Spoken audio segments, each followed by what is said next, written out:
How's it going, YouTube? Welcome back to the CWESPN YouTube channel. I'm your host, Carter Irvin. And I hate to make this such a frequent occurrence these days because it was supposed to be so special, but we are doing another on-the-road edition of the weekly update. This week, we're really starting to get into the swing of spring, hopefully starting to get some more weather that's nice enough to where we can actually go outside and golf consistently. Well, for me at least, it's golf.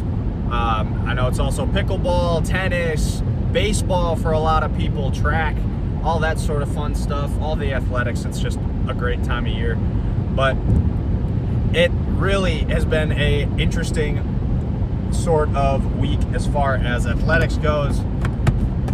Gotta multitask. The Tigers opening up, having a series this weekend against the Red Sox. They struggled in their first game where they did not put up a run. Neither did the Red Sox, but not being able to put up a run at all in that first game was brutal to watch. That was the only game of the series I was able to catch, unfortunately. But on the bright side, the last two games, the Tigers were able to rally back and beat the Red Sox. Screw the Red Sox. We don't like seeing them win ever. Just, they're the Red Sox. It's like the Yankees. We don't want to see them win either.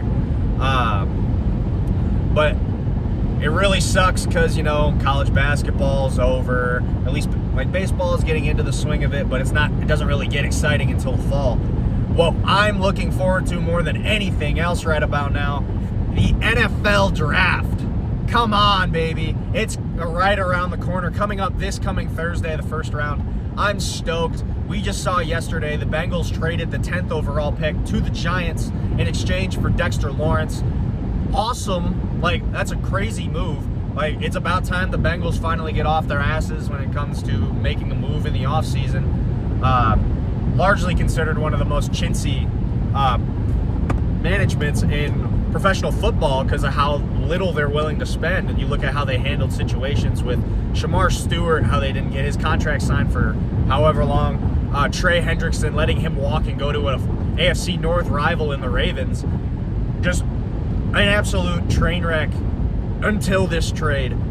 They wanted a playmaker at 10. I thought personally, being that I made a model for this, for the Bengals pick specifically, I thought they could have ended up with Caleb Downs if the Giants did not end up taking him at 5. But now it's almost like the Giants have their vice grip on Caleb Downs. They want him. They are going to have him. Because really in those picks between 5 and 10, Downs being a safety, positionally, he won't go top 10. Soonest he top 5. The only situation where he goes top 5 is the Giants. No surprise, they need a safety. Now, they have the luxury where they can take best player available, and it's likely that those picks at 6 through 9 are not going to take Downs, where they can get him for a steal, cheaper contract, pair him with another monster, because at that value, you're going to get a stud. Unless Joe Schoen does Joe Schoen things. I don't know how it's pronounced, but I think it's Shane. I think it's Shane. But at the end of the day, I hope to see more blockbuster moves like this one as we get nearer to the day one of the draft. Obviously, it'll be a little less exciting as you see more day 2, day 3 picks get traded, but you live for those days where you see a first-round pick get traded for a big-name player, and Sexy Dexy is a big-name player now for the Cincinnati Bengals, finally giving Joe Burrow some defensive help. So I'm very curious to see what other stuff Cincinnati does with their remaining picks, being that they don't have their 10th overall anymore, seeing what other ways that they feel they need to round out their team now that, you know, they got Dexter Lawrence to plug up the middle. That's as big of a value get as you could get with the number 10 pick.